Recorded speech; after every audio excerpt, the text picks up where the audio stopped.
Bangladesh is facing a crisis right now, and I'm about to share why it could change everything for the region.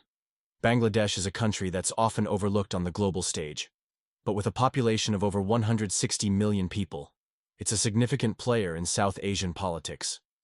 Right now, the country is teetering on the edge of chaos, with a perfect storm of political instability, economic struggles, and social unrest threatening to engulf it. The current situation is a complex web of power struggles, protests, and economic uncertainty, and it's essential to understand the key players and events driving this crisis. One of the significant challenges facing Bangladesh is the ongoing political instability. For years, the country has been dominated by two powerful political parties, the Awami League and the Bangladesh Nationalist Party. These parties have a long history of rivalry and have often resorted to violence to gain power.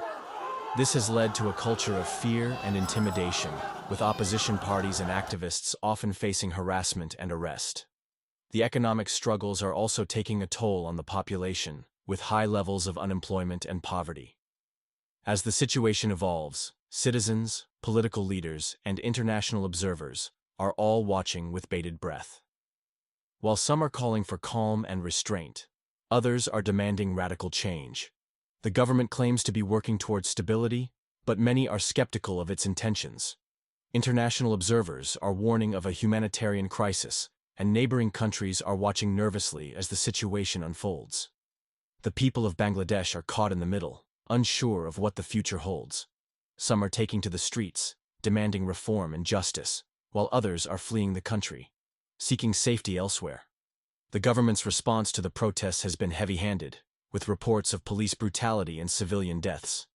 The economy is also suffering, with factories shutting down and businesses closing. The effects are being felt across the country, from the bustling streets of Dhaka to the rural villages of the countryside. The most intense moment of the current situation came when thousands of protesters took to the streets of Dhaka, demanding the government's resignation. The protests turned violent, with police firing rubber bullets and tear gas into the crowds. The images of violence and chaos were broadcast around the world, shocking observers and fueling fears of a broader crisis. It was a pivotal moment, one that could have gone either way. Would the government stand firm, or would it crack under the pressure? The world watched as Bangladesh teetered on the edge of chaos. The days that followed were tense and uncertain, with both sides dug in and refusing to budge. But as the protests continued, something shifted.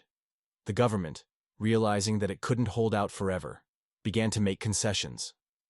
The protests slowly began to dissipate, and a sense of calm returned to the streets. But the underlying tensions remain, and the country is still far from stable. The question on everyone's lips is, what's next for Bangladesh? Will the government continue to reform, or will it return to its old ways? Only time will tell. Bangladesh is at a crossroads, and the path it chooses will have far-reaching implications for the region. If the country can find a way to stabilize and reform, it could become a beacon of hope for democracy in South Asia. But if it fails, the consequences could be disastrous, with regional stability and security hanging in the balance. As we watch from afar, one thing is clear. Bangladesh is a country on the edge, and its future is far from certain. Thanks for watching, and don't forget to share your thoughts in the comments below. If you want to delve deeper into global political issues, be sure to check out my other videos.